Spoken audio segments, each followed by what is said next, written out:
Hello student, how are you? Welcome back to my channel Math का जादूगर. Today I will discuss on linear inequality with one variable word problem. So are you ready? Okay. Start करते हैं हम लोग. आप लोग copy और कलम लेकर तैयार हो जाइए. जो स्टूडेंट न्यू हैं, हमारे चैनल को सब्सक्राइब नहीं किए हैं, वो सब्सक्राइब कर दीजिएगा और बेल बटन जरूर दबाइए ताकि जो भी वीडियो हम लोग अपलोड करेंगे वो नोटिफिकेशन आपको मिल जाएगा.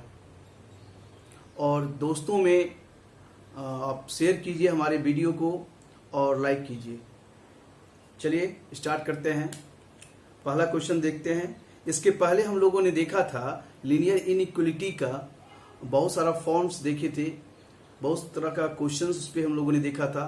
अब हम लोग हम लोग देख रहे हैं वर्ड प्रॉब्लम. इसके बाद हम लोग ग्राफिकल मेथड से वन वेरिएबल और टू वेरिएबल दोनों का हम लोग सॉल्यूशन निकालेंगे. के बाद हम लोग ट्रिगोमेट्रिक का पूरी कंप्लीट ट्रिगोमेट्री देखेंगे 11 पोर्शन का. ठीक है, तो आप लोग रेडी रहिए, हमारे साथ बने रहिए और हर चैप्टर को हम बारी बारी से ले जाएंगे. ठीक है, अभी लीनियर इनइक्वालिटी का यूज आपको पूरे मैथ में होगा. इसके बाद जब हम ट्रिगोमेट्री बताएंगे वो भी एक टूल्स है, मैथ का टूल्स है. ठीक है, चलिए स्टार्ट करते हैं.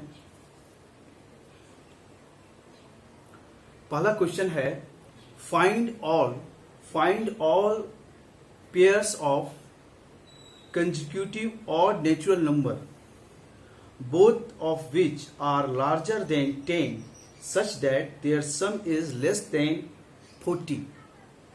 दो कंसेक्यूटिव ऑड नंबर है. ठीक है, उसका सम क्या बोल रहा है? लेस देन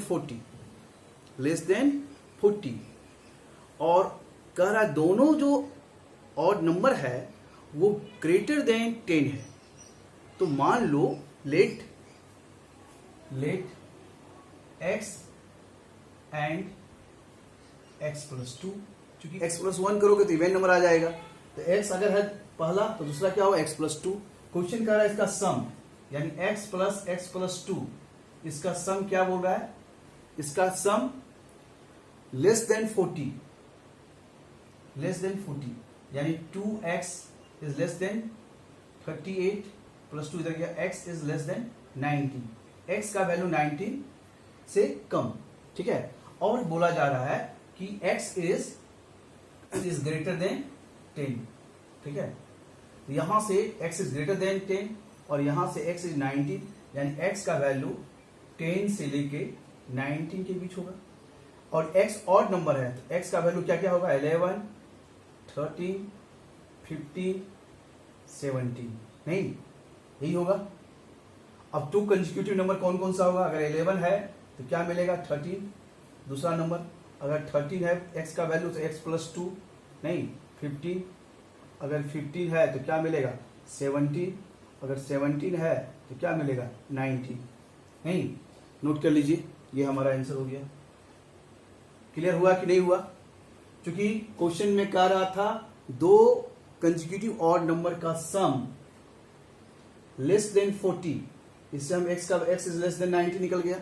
अब कह रहा है कि दोनों consecutive number odd number greater than 10 है. तो स्मॉलर कौन है? x. ये वाला x इज ग्रेटर देन 10. नहीं, इसका मतलब x का वैल्यू 10 से लेकर 19 तक, इस x से 10 से लेकर 19 तक जो ऑड नंबर होगा उसको हम नोट कर लिए. ठीक है, अब वो दो कंसेक्यूटिव नंबर पूछ रहा था तो यहाँ पे 11, 13 होगा. अगर x का वैल्यू 11 होगा, दूसरा क्या होगा? x plus 2, 13, 15, 17, 19. आगे हम नहीं जा सकते, x का वैल्यू 17 तक ही है. नहीं, नोट कर. नेक्स्ट क्वेश्चन क्या है? A solution is to be kept between 30 degree centigrade and 35 degree centigrade. What is the range of temperature in degree Fahrenheit. ठीक है, तो डिग्री फ़ारेनहाइट का फॉर्मूला क्या होता है? पहले क्या क्या दिया हुआ है? टेम्परेचर दिया हुआ है TC. सेंटीग्रेड में इसका क्या दिया हुआ है? रेंज क्या है? 30 डिग्री से लेके 35 डिग्री. ये क्वेश्चन में दिया हुआ है इतना डिग्री सेंटीग्रेड से लेके इतना डिग्री सेंटीग्रेड तक है. नहीं, टेम्परेचर है. तो इस टेम्परेचर को निकालना है कि फॉरेनहाइट में क्या रेंज होगा. ठीक है, फॉरेनहाइट में इसका रेंज क्या होगा. ठीक है, तो फॉर्मूला क्या होता है, F बराबर क्या होता है 9/5 C प्लस 32, नहीं यही होता है। तो यहाँ पे टेम्परेचर C बराबर क्या होगा F माइनस 32/9/5 यहाँ लिख सकते हो, नहीं। अब यहाँ पे TC की जगह पे हम ये टेम्परेचर निकाल रहे हैं, C यहाँ पे टेम्परेचर C के फॉर्म में हम लिख सकते हैं ये, यानी F minus 32/9/5, temperature in Fahrenheit 30 degree से लेके 35 डिग्री, ठीक है। यहाँ सॉल्व करो, ये multiply 30 degree into 9/5, F minus 35 degree into 9/5, 7 6 54, F minus 32 कितना आ जाएगा 63। तो F 32 प्लस कर दो, सब में 32 प्लस करोगे तो यहाँ क्या आएगा 86, और इधर क्या मिलेगा 95। तो यहाँ पे फ़ारेनहाइट में टेम्परेचर क्या होगा 86 फ़ारेनहाइट से लेकर 95 फ़ारेनहाइट, नोट कर लीजिए। Next question, the longest side of a triangle is 3 times the shortest side and the third side is 2 cm shorter than the longest side if the perimeter of the triangle at least 61 cm. Find the minimum length of the shortest side. Question समझ में आ गया? क्या बोल रहा है, longest side जो है 3 times है, किससे, शॉर्टेस्ट साइड, ट्रायंगल का, ये ट्रायंगल है, इसका मान लो ये ABC ट्रायंगल है, इसका शॉर्टेस्ट साइड ये है x, और ये लॉन्गेस्ट साइड है, ये कितना है 3x, ठीक है। थर्ड साइड बोल रहा है कि लॉन्गेस्ट साइड से नहीं, लॉन्गेस्ट साइड से कितना कम है shortest side, and third side is 2 centimetre shorter than longest side, नहीं तो लॉन्गेस्ट साइड कितना 3x, ये क्या होगा 3x माइनस 2, ठीक है। अब क्वेश्चन कह रहा है कि इसका पेरीमीटर क्या है, perimeter of triangle is at least 61 cm, कम से कम 61 cm होगा, यानी इसका पेरीमीटर क्या होता है, तीनों को ऐड कर दो, 3x plus x 3x minus 2, sum of sides नहीं, that is greater than equal 61, यहां से x का वैल्यू निकालो, कितना आएगा 6x 7x greater than equal 63, x is greater than equal to 9। तो स्मॉलेस्ट साइड पूछ रहा था, length of smallest shortest side, smallest side नहीं, क्या मिलेगा x इक्वल टू 9, यानी ये हमारा लेंथ ऑफ शॉर्टेस्ट इतना cm, नोट कर लीजिए 9 cm।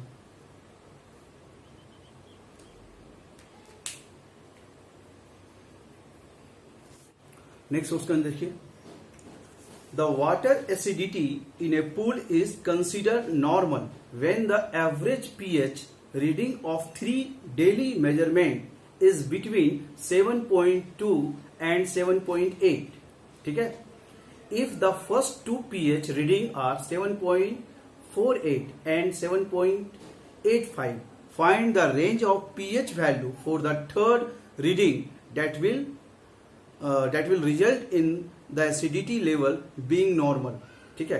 क्वेश्चन समझ में आ गया, 3 रीडिंग लिया जा रहा है, ठीक है। Water acidity in a pool, किसी पूल में वाटर एसिडिटी के तौर पे उसमें 3 रीडिंग लिया जा रहा है, जिसका रीडिंग 7.48 है, 7.85 है, ठीक है।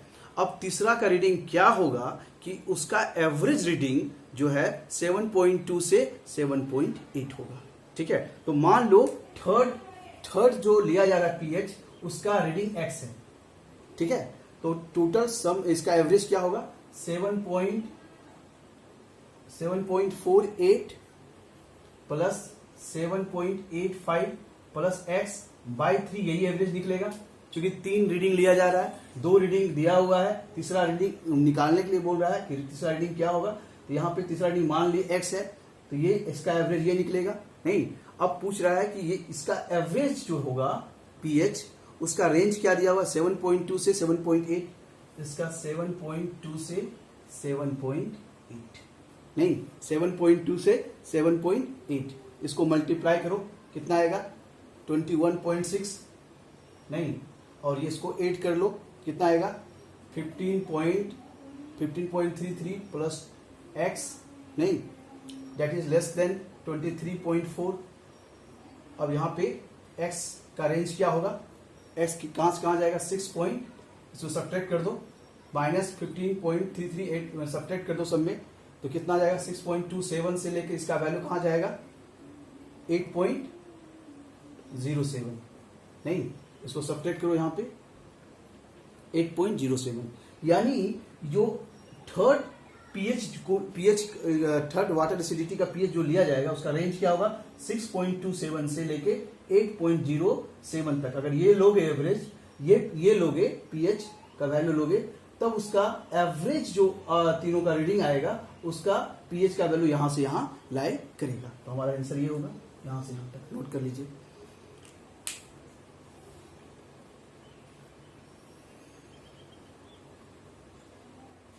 नेक्स्ट क्वेश्चन देखिए,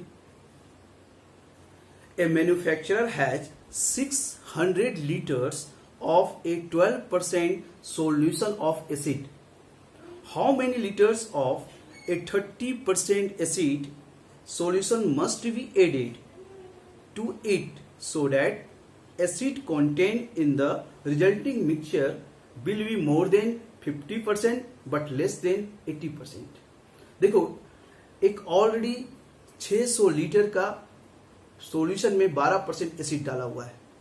अब कह रहा है कि कितना सॉल्यूशन लेंगे जिसमें 30% सॉल्यूशन 30% एसिड उसमें डाला हुआ है, तो वो सॉल्यूशन कितना लेंगे कि ओवरऑल जो सॉल्यूशन होगा उसका एसिडिक लेवल, मतलब एसिड जो मिक्सिंग हमारा जो होगा उसका एसिड का कंटेंट होगा 15% से लेकर 18%।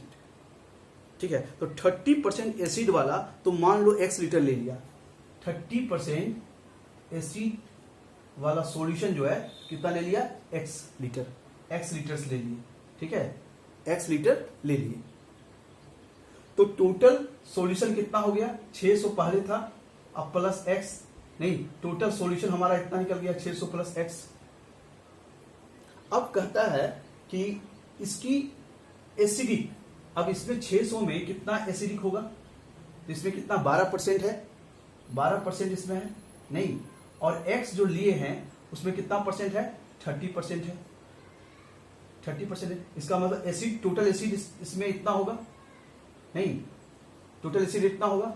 अब यहां देखो 600 प्लस x में कितना एसिड होना चाहिए 15 से 18, नहीं, तो 15%, 15/100, और ये less than 600 plus x into 18/100।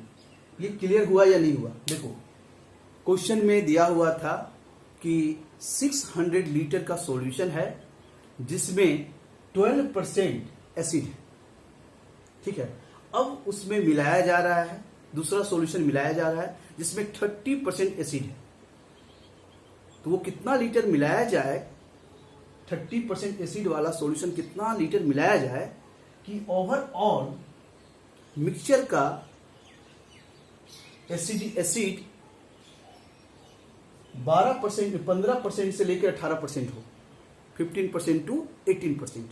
ठीक है, तो अगर मान लो 600 लीटर का है, इसमें 12% एसिड है, तो इसमें एसिड इतना होगा, x% जो लिए 30% वाला एसिड लिए, तो उसमें एसिड इतना होगा, टोटल एसिड इतना होगा, नहीं। अब ये वैल्यू अगर मान लो टोटल सॉल्यूशन हो गया 600 प्लस x, इतना का 15% निकालेंगे तो इसमें एसिड इतना होगा, और 18% का निकालेंगे तो इतना एसिड होगा, यानी ये एसिड का वैल्यू इसके और इसके बीच में होना चाहिए, वहां से हमारा x का वैल्यू फाइंड आउट हो जाए। क्वेश्चन क्लियर है, कंसेप्ट क्लियर है? नहीं, क्योंकि 30% एसिड का कितना सॉल्यूशन हम ऐड करें, सॉल्यूशन जो ऑलरेडी 6 लीटर सॉल्यूशन में जिसमें 12% एसिड दिया हुआ है उसमें कितना ऐड करें कि वो सॉल्यूशन का फाइनल जो सॉल्यूशन बन रहा है, मिक्सचर का सॉल्यूशन बन रहा है, उसका एसिडिक जो है 15% से लेकर 18% हो। तो टोटल एसिड हमारा 600 में 12% का निकाल दिए, एक्स में जो हम लिए 30% का उसमें टोटल एसिड हमारा उसमें इतना होगा नहीं। और ये मिक्सचर टोटल सॉल्यूशन का 15% निकालेंगे तो उसके मिक्सचर और 18% इसके बीच में इसका टोटल मिक्सचर ये लाई होना चाहिए एसिड नहीं। चलो इसको सॉल्व करो। 100 क्या करो, सबसे जगह 100 है, कॉमन लेके क्लियर कर देते हैं, ठीक है। तो यहाँ क्या हो जाएगा, 15 से इसको मल्टीप्लाई कर दो तो कितना आ जाएगा 9000 प्लस 15x नहीं, और यहाँ हो जाएगा 7200 प्लस 30x, और इधर आ गया तुम्हारा 10800 प्लस 18x नहीं। अब इसको दो लीनियर, यहाँ पे लो लीनियर इक्वेशन आ गया क्योंकि वेरिएबल इसमें भी है, इसमें भी है, इसमें भी है। इसको सॉल्व करो, फिर इसको सॉल्व करो, फाइनल जो रिजल्ट आएगा वो हमारा कॉमन जो रिजल्ट आएगा वो हमारा आंसर होगा। चलो इसको सॉल्व करते हैं। फर्स्ट इसमें 9000 plus 15x is less than 7200 plus 30x नहीं। यहां से पहले इसको देख रहे हैं, 9000 plus 15x is less than 7200 plus 30x। इसको सॉल्व करो, इसको 15x को इधर लेगा, 15x को उधर ले चले गए नहीं, x इज कितना होगा, इसको कैंसिल करो, x इज ग्रेटर देन 120 नहीं। अब इसको सॉल्व करो,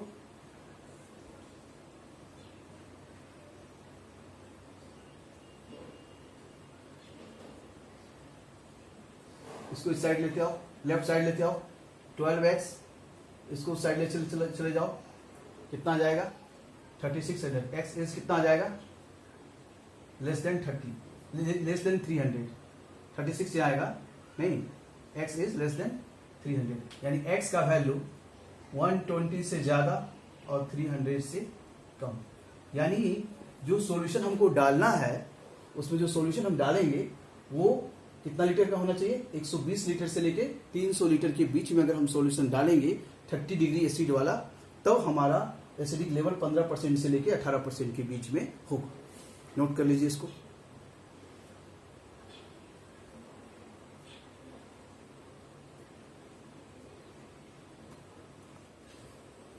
नेक्स्ट क्लास में हम लोग ग्राफिकल सॉल्यूशन पढ़ेंगे, 1 वेरिएबल का और 2 वेरिएबल का।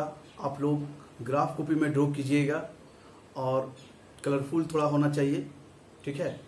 और आप हमारे वीडियो को शेयर करते रहिए, लाइक करते रहिए, ठीक है। क्वेश्चन बनाइएगा, आर डी शर्मा या किसी सिन्हा, आपके पास जो भी बुक अभी है उससे बनाइए, क्वेश्चन सारा बन जाएगा, ठीक है। क्योंकि क्वेश्चन का प्रैक्टिस नहीं करोगे तो दिक्कत होगा, आगे धीरे धीरे सारा जगह इसका यूज होगा, इसलिए क्वेश्चन का प्रैक्टिस करते रहिए। फिर मिलते हैं हम लोग नेक्स्ट वीडियो में, तब तक के लिए आप लोग खुश रहिए, मैथ का क्वेश्चन बनाते रहिए।